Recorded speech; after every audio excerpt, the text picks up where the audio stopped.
Yo, what is up, guys? I'm back with another video now, and today we are going to be checking out a new death battle video that just dropped today, and this one is called, excuse me, Omni-Man versus, Bardock. I've not watched a lot of Dragon Ball because, well, it just feels nothing to me, though, so, yeah. So, I guess I'll check out this video, since Death Battle is back. I wasn't expecting Death Battle would be returning, so, yeah, I guess I'll check it out. So this, I don't know, it has been, like, almost 10 months since Death Battle has an upload. I was thinking that they're not gonna upload, since I don't know if they took a break or anything, but, yeah. Since they're back, I guess I'll check out the latest video and see how it goes. So, yeah, I'm really excited to see what this one is. So, if you guys are new to the channel here, make sure you are subscribed. Anyways, let's go ahead and check out this video. This battle is sponsored by Manscaped. Alright, maybe I'll just learn the characters first. Omni-Man versus Bardock, the ostracized Viltrumite and the doomed... I've never watched Omni-Man, so I don't know if I should skip his or not. I don't freaking know. Find out who would win a death battle. Omni-Man, Earth's once greatest hero. Alongside the Guardians of the Globe, he protected the world from all manner of threats. And then, in a single day, it all went horribly wrong. Why, Omni-Man? How, Omni-Man? Who, Omni-Man? Who indeed? Champion of Earth, best-selling author J.K. Simmons, yet it was all a charade, with his murderous rampage only brought to a halt thanks to his own son. It all starts with his home planet, Viltrum, which I hear is a totally lovely utopia. Through brutal, mortal combat. With a K! Or, wait, no, that came later. Viltrumites are among the most powerful beings in the universe. Even 2,000? Wow. Weaker members of their species. As a vanguard of the Viltrumite Empire, Omni-Man infiltrated Earth as Nolan Grayson, expected to prepare the planet for Imperial assimilation. Which should have been easy, since he's got your classic strongman superpowers, and he's rip out anything. I don't know what the strength of this guy is. He can fly at unbelievable speeds, soaring from Earth to the planet Thraxa in under 1 week. Thraxa is, quote, a couple galaxies away, give or take, so a minimum of 2 galaxies. Beyond the Milky Way's neighbor Andromeda is the lesser-known Triangulum Galaxy, which is over 2.7 million light-years away. Reaching it in under 1 week means Omni-Man must have flown over 142 million times faster than light. Oh, and Viltrumites can't breathe in space, so he held his breath the whole way. And it's not like he was in a rush. He was on a soul-searching trip. He would have died up there. What? Smashing his own son's face in. Think. Nolan, think! Yeah, this is why I'm never having kids. You're missing out. But according to another Viltrumite, Thetis, a bunch of other Viltrumites who actually were in a hurry flew to Viltrum across the Virgo supercluster in less than 24 hours. That's over 20 billion times faster than light. You don't really need to rush anyway. The older a Viltrumite gets, the slower they age. According to the Invincible handbook, Nolan is over 2,000 years old. And regardless of age, yeah, I just saw it. So they rarely ever tire out. Seriously? He's got parenting easy mode on, and he couldn't even handle that. I would have killed for that back when my daughter was born. Well, you would have to be a Viltrumite first. A Viltrumite's body contains smart atoms, which they subconsciously manipulate. This cellular structure can effectively recall certain states of being regardless of their present environment, reacting to changes at an atomic level to perform the impossible. Yeah, like surviving your intestines getting ripped out, or even more scary, ripping out your whole beard all at once. Damn, that's painful. That would have hurt anyways. Nolan is incredibly tough, but if he faces superior forces, his smart atoms can adjust to make him even. I feel like Omni-Man would end up winning anyways in this death battle. I'm not entirely sure. Not entirely sure if he will. Most weapons in the universe can't even scratch a Viltrumite like him. Even a ship's cannon like this one can't take down a Viltrumite, and it obliterated a massive solar disk nearly half the size of a star. Speaking of planets, he's strong enough to shatter one by flying straight through it. A planet. Can he smash through the ground or something? What the heck? I don't know how strong this guy is or whatever. In short, an Earth-sized planet can't support such a ring, meaning this one must be much larger. And don't get me started on how the ring is actually made up of dead bodies because, spoilers? Just go read the comic. If Roche isn't doing it for you, this planet also supports 5 moons in its orbit, and even the smallest is a perfect sphere, meaning its own gravity shaped it. At minimum, a moon like that must have a diameter of 600 kilometers, or 370 miles. Comparing this to the planet's diameter, we can tell this world is nearly 14 times larger than Earth. Or it was before, kablam. Now, Omni-Man does have his weaknesses. know what you mean. Monsters like Rognars can pierce. He would end up the flesh, world if and he's he extremely punches the sensitive ground to a like specific twice high-pitched as the frequency, 1,000 which can speed. destabilize his body's equilibrium. But his real weakness turned out to be, you guessed it, fatherhood. Thanks to his son Mark, Nolan began to re-examine his perspective and his place in the universe. He settled down in a new place, got himself a new job, and even had a new kid with his new wife, who's a bug. The bug lady, he banged a bug. Why, Omni-Man? How, Omni-Man? Hey, everyone deals with parenting stress in their own way. When Nolan was lecturing to Mark about how insignificant people are, Mark wasn't the only one he was trying to convince, if you catch my drift. Nolan Grayson's real mission isn't planetary conquest or saving the innocent. It's to discover if a violent man who can break the world can also be a good father. Godspeed, Omni-Man. Freaking ad.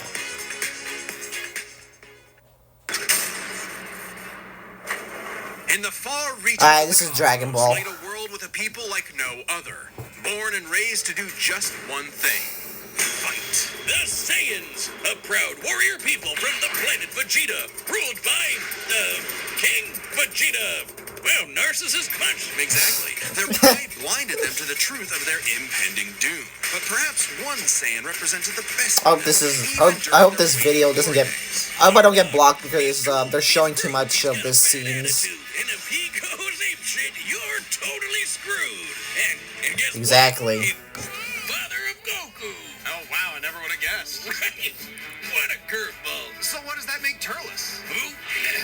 Bardock was a cold-blooded killer, ruthlessly conquering planets in service to the Saiyans' true overseer, Lord Frieza. They didn't just conquer planets, they wiped out every living thing, leaving Frieza uninhabited rocks to sell away. Bardock was an asshole. Well, until he wasn't. Bardock's story has evolved over the years, with multiple iterations to draw from, including one where he's a brilliant scientist. But only one is considered officially canon. Bardock's demeanor began to shift when he met and eventually married fellow warrior Gine, and had 2 sons, Raditz and Kakarot. No, Bardock didn't go totally soft. He was still a ruthless warrior. You know that iconic red headband of his? It's stained with the blood of his fallen friends. Bardock could fly, move faster than light, and was naturally adept in using his ki as an explosive weapon, aka shooting lasers from his hands. True to his brutal screw-you nature. That's how he works it. Oh my god. Crazy. Hammer punch ignites enemies on contact, and his rebellion spear basically turns him into a supercharged battering ram. The guy has no chill. He will run you over, break your spine, light you on fire, and then move on to the next. Never dies, I'm guessing. Right? I don't know. Change that. While Bardock cared for Gine, in fact being one of few Saiyans of his time to actually have a romantic partner, he was still no family man. Like most Saiyans, he saw his sons as nothing more than future soldiers. Bardock was a low-class warrior, so it was unlikely his kids would grow up to be anything more than battlefield fodder. But they would still possess the Saiyans' power, a transformation that was the key to their planetary devastation. Big Boogie! Under the light of a full moon, a Saiyan with a tail manifests the Uzaru. This great ape form increases Bardock's power tenfold, turning him into an unstoppable kaiju. Quick, someone call Yajirobe! While some Saiyans can maintain control over this berserker form, low-class warriors like Bardock don't receive the same level of training as those of higher birth. Prince Vegeta's control is so precise he can speak while changed, but Bardock cannot. Hell, it's questionable if he even remembers everything that happens when he goes full tilt gorilla. The Saiyan strategy is pretty much just monkey see, monkey smash. Despite being low class, Bardock's power level nearly matched that of King Vegeta, who could destroy multiple planets at once. At about this time, King Vegeta's Like a snap. was around 10,000. Yeah, we know power levels are kind of janky. Not quite, but it's It's different. Really outside of his fight with gas, Bardock doesn't really show any high-end feats in canon, but we can use power levels to compare him to other characters with similar levels to better understand his potential. Like when his son fought Prince Vegeta. What's the scouter say about his power level? It's over 8,000. Yeah, the dub changed it to fit Vegeta. It's over 9,000. No. According to this movie pamphlet, Goku's power level between his fight with Vegeta and his trip to Namek was 10,000. This lines up with that previous reading. That's a lot. Par with Bardock. Goku's training during the trip eventually raised him to 90,000 upon arrival, but this gives us a clear window. Yeah, early in the trip, he had to dodge a bunch of incoming asteroids and blast his ship away from a star, which is impressive considering the speed involved. The planet Namek is outside Earth's quadrant of the universe, and it took his ship 6 days to make the journey. Traveling a quarter of the universe's diameter would put the ship over 9.5 trillion times the speed of light. And Goku would have had to keep up with that kind of speed to do all that other stuff. Damn. Makes sense, given far weaker characters could reach the moon in a fraction of a second. Should be trivial enough for Bardock. All this speed and power meant when Bardock and his team assaulted the planet Cereal, they went, cheerio! Bardock ravaged the planet, annihilating its people, until he found 2 survivors, a mother and her child. Some may call it weakness, others a moment of clarity, but Bardock was suddenly reminded of his wife and recently born son. He chose to spare the 2, and even pushed himself far past his limits to protect them from his own Frieza Force allies, who taunted that Frieza had dire plans for the Saiyans' future. This moment changed Bardock, making him more appreciative of his family and cautious of Frieza. When all the Saiyans were called back to planet Vegeta for mysterious reasons, he had a hunch something was up. So, before his final stand, smashing through hundreds of soldiers before coming face to face with the tyrant, he sent his youngest kid away for protection. A choice that allowed his son to thrive. And hey, that's what good parents do. A choice that would have a greater Would they make the sacrifice or something? And then Dildo Dickhead blew them all up and he died. Or did he? Bardock got killed so freaking hard he got blasted back in time. Actually, he was pulled away by these 2 who miscalculated and misplaced him incorrectly in the time stream. Blah, blah, blah, non-canon, whatever. He survived. And when he realized what happened, he got... People say that they brought him back, someone brought him back to life. Like, I don't even know. Alright, this is very much an alternate universe what-if scenario, and it is jarring. But think about it. The Super Saiyan form is not achieved through training alone. It requires dedication, introspection, victory, failure, love, and loss. Frieza destroyed the Saiyans because he feared the possibility of the Super Saiyan, a Saiyan with power that could rival his own. But perhaps Bardock's transformation was more than simply a what-if. He had begun to take the very steps his son later would to achieve the form. Perhaps, if Frieza had hesitated, even for a moment, his fear would have manifested before him right then and there. Damn, pour one out for Bardock, who figured out how to be the truest Saiyan right at the end of it all. I know Kakarot would be proud. Is this a sponsor? Hey, Yeah, it's a sponsor. Believed in us during our recent crowdfunding. Yeah, I saw that. Get this. Alright, stop right here. All right, the combatants are set, and we've run the data through all possibilities. It's time for a death battle! Let's see what we got here. Let's go. And a freaking ad. Great. I was ready to watch, but nope, a freaking ad. Alright, what we got?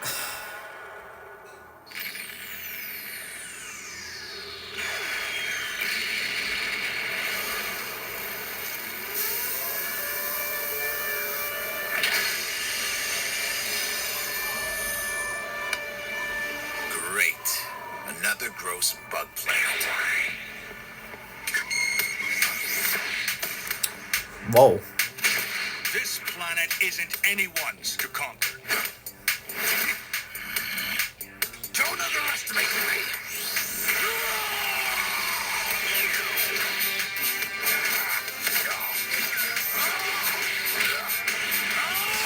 I guess I'll go on Omni-Man since he never dies or anything.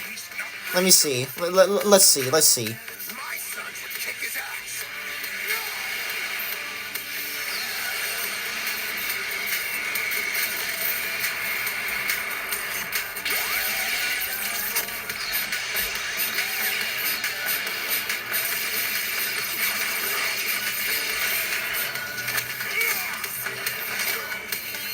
Damn.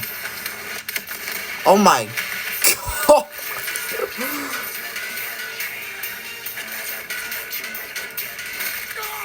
Whatever you are, you're an embarrassment.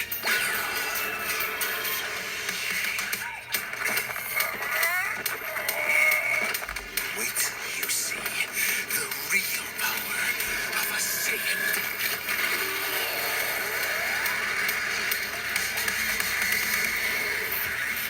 Gorilla. Am I supposed to be impressed? Maybe.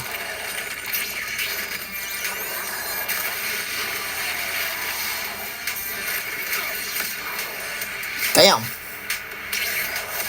Oh my god.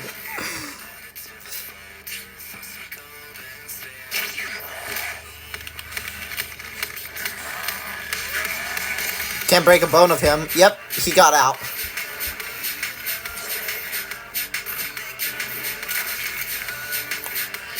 God, he ripped his tail.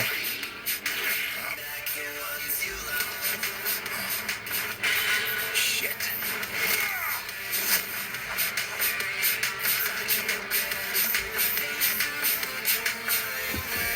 Oh, No.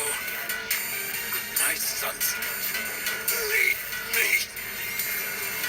I won't let you take me from my world.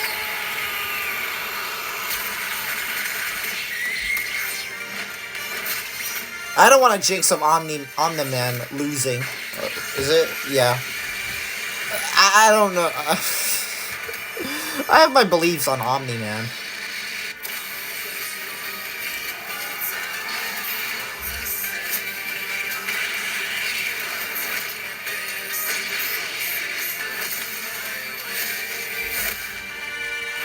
Your time is up. Saiyan!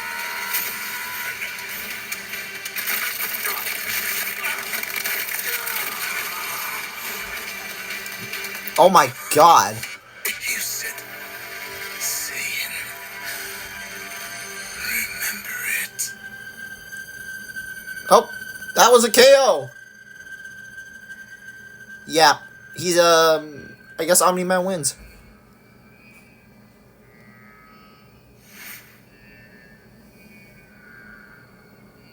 Fuck.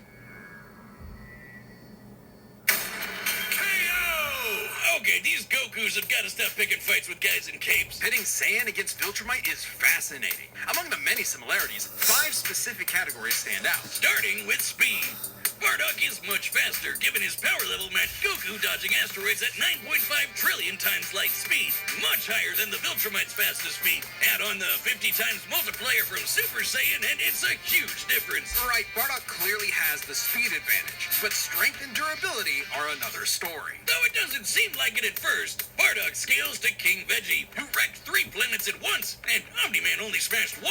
But given how big that one planet was, the numbers are actually pretty similar. Until we factor in the Super Saiyan boost, right? Well, there's a catch. A major plot point in Invincible involves the coalition of planets admitting that their weapons cannot hurt Viltrumites. So, when their ship's cannon obliterated this gigantic solar disk, it highlighted just how tough the Viltrumites really are. This disk completely blocked the sunlight and heat between a planet and its star. And this is no ordinary planet. Its size and density are so high that its inhabitants are as strong as Viltrumites just due to living in its natural gravity. To fully block the light to such a planet and remain in consistent orbit, the disk would need to be positioned at its L1 point, the spot that creates an uninterrupted view between sun and satellite, and the disk itself must be about half the diameter of the star in question. This means the scaling of the disk puts it at 3 septillion tons. That's 24 zeros, which makes Omni-Man over 11 Wow, what? stronger than base Bardock. Not even the Great Ape or Super Saiyan forms could make up that difference. So strength goes to Nolan. Still, numbers aren't everything. As far as versatility and combat goes, neither had one distinct advantage that could win outright. Omni-Man survives in space for much longer, but Bardock barely squeaks out the edge here thanks to his ranged versatility with key attacks and, of course, Super Saiyan. Okay, let's address the Super Saiyan Bardock thing. It's perfectly fair to question whether or not the form should be in this comparison at all. However, even with the form included, Nolan still takes this, especially when it comes to our last two categories, experience and stamina. Yep, Omni-Man's been around a lot longer than Bardock, over 2,000 years, and even with Super Saiyan, Bardock's no master of the form. And without that mastery, the form drains the user's energies at an increased rate, which brings us to what may be Omni-Man's most surprising advantage. Those weird smart atoms. Saiyans like Bardock can fight for days on end, but only for so long. Bardock possesses a limited pool of ki, which only depletes faster when using super forms like the Great Ape. In contrast, Omni-Man's biology prevents him from tiring in most cases, letting him travel across whole galaxies for weeks non-stop. And his smart A lot, man. whatever physical strain What the he's subjected to. Bardock's crazy speed and power made him a real challenge. But Nolan's strength, experience, and sheer endurance presented an unstoppable and unshakable force that would inevitably land the killing blow. When push came to shove, Omni-Man raised the bar. Duck. The winner is Omni-Man. Next time Yep. on Death Battle. Wait, who are the Death Battle. Thanks for... Joker versus Gyro no? I never watched JoJo Bizarre Adventures or Personal. I don't know. I don't watch both. I didn't watch both of those. I may have watched some of the things that I may have known because well, I was inspired by other reaction channels. But anyways, guys, if you enjoyed this video here, make sure to drop a like and subscribe to the channel. I'm glad Death Battle is back. I haven't watched him in about like 6 or 7 months. I don't know when was the last time I watched him, but I feel like I could return to doing more Death Battle reactions unless, like, if I have the opportunity. So, yeah. So if you enjoyed this video here, make sure to drop a like and subscribe to the channel here. I might as well return to doing Death Battle reactions though. So yeah, I'll be on the lookout to do some more though. And I'm excited though. I'm excited. I'm actually excited to see more though. So if you enjoy, like this video, subscribe to the channel, and I'll see you guys in the next video. Peace out.